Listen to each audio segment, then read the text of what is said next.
আসসালামু আলাইকুম। টিউটোরিয়ালের শুরুতে আমি আমন্ত্রণ জানাচ্ছি মোহাম্মদ শাহিদুর রহমান সুফল। আজকে অটোক্যাড টুলস পরিচিতির চতুর্থ অংশ নিয়ে আলোচনা করব।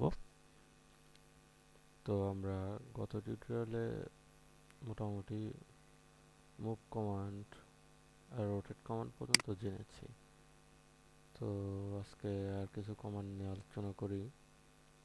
রিভিশন কোল্ড, এটা আসলে 3D তে আকাশ দেওয়ার জন্য ব্যবহার করা হয়। এইভাবে দেখেন আঁকা বাঁকা লাইন, অথবা অন্য কোথাও আঁকাবাঁকা লাইন ব্যবহারের দরকার হলে এটা ব্যবহার করতে হয়। তো এটা তেমন একটা ব্যবহার করা হয় না। তো এখানে এসপি লাইনটাও অতটা ইসেনশিয়াল না, ওটা আমি বাদ দিলাম। এখানে দেখেন ইলিপস, ইলিপস এটা দেখেন কি আসলে এইভাবে একটা বৃত্তকে আমরা যদি ইলিপস আকৃতিতে তৈরি করতে চাই, তো এটা হচ্ছে ইলিপস। অথবা যদি আমরা এই পাশে তৈরি করতে চাই,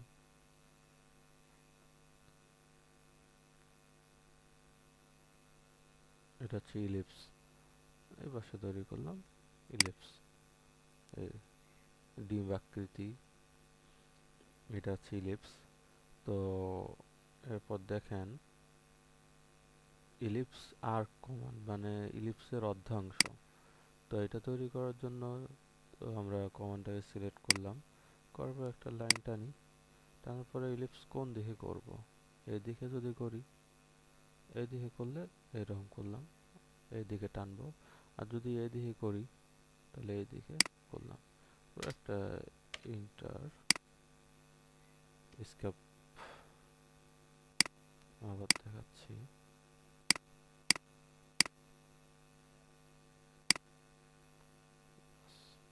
এখন আমরা কাটবো কোন দিকে, সেই দিকে সিলেক্ট করে নিলাম। এখন যদি এই পাশে,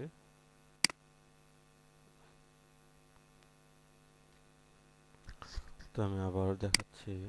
আমরা ইলিপস কমান্ডে ক্লিক করলাম, পরে একটা ইচ্ছা মতো বৃত্ত বা ইলিপস যেটা হোক এঁকে নিলাম। হ্যাঁ, এখন আমরা আসলে কোন পাশে কাটবো, যদি এই পাশে কাটি দেখেন অর্ধেক চলে গেছে, এই পাশে একটা, ব্যাস।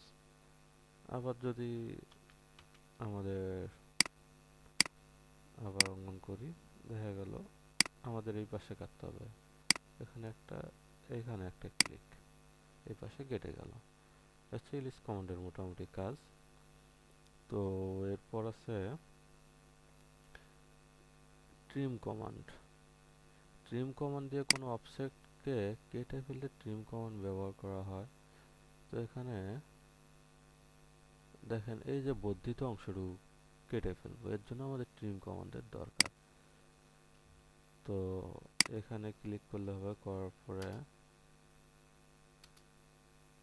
আমরা অথবা এখান থেকে অথবা কিবোর্ড থেকে টিআর লিখে ডাবল স্পেস চাপবো, চাপার পরে এটা ক্লিক করলাম, কেটে গেল।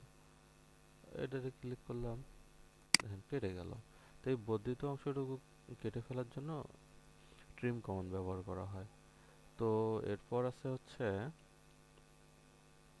এক্সটেন্ড কমান্ড, মানে দেখা গেল কোনো অবজেক্টকে বৃদ্ধি করানোর দরকার, এর জন্য এক্সটেন্ড কমান্ড ব্যবহার করা হয়। এখন এটাতে ক্লিক করে একটা স্পেস বার চাপবো, চাপার পরে আমরা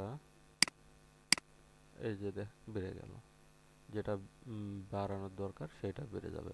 তবে হ্যাঁ, এটা নির্দিষ্ট দূরত্ব পর্যন্ত বৃদ্ধি পাবে। এর সামনে দেখেন কোনো অবজেক্ট নেই, এটাতে আপনি আচ্ছা ট্রিম কমান্ড কিবোর্ড থেকে, সরি এক্সটেন্ড কিবোর্ড থেকে EX ডাবল স্পেস চাপলেও কিন্তু এক্সটেন্ড কমান্ড কার্যকরী হয়ে যায়। তো এর সামনে কোনো অবজেক্ট নেই, তাই এটা আর এদিকে বাড়বে না, আপনি যতই ক্লিক করেন বাড়বে না। আবার যদি আমরা একটা লাইন কমান্ড টেনে নেই এর সামনে, এখন দেখেন কিবোর্ড থেকে EX ডাবল স্পেস বা ডাবল ইন্টার, এখন এটাতে ক্লিক করে দেখেন বেড়ে গেছে। তো আজকে মোটামুটি এইটুকুই।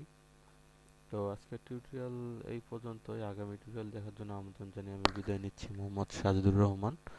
আসসালামু আলাইকুম।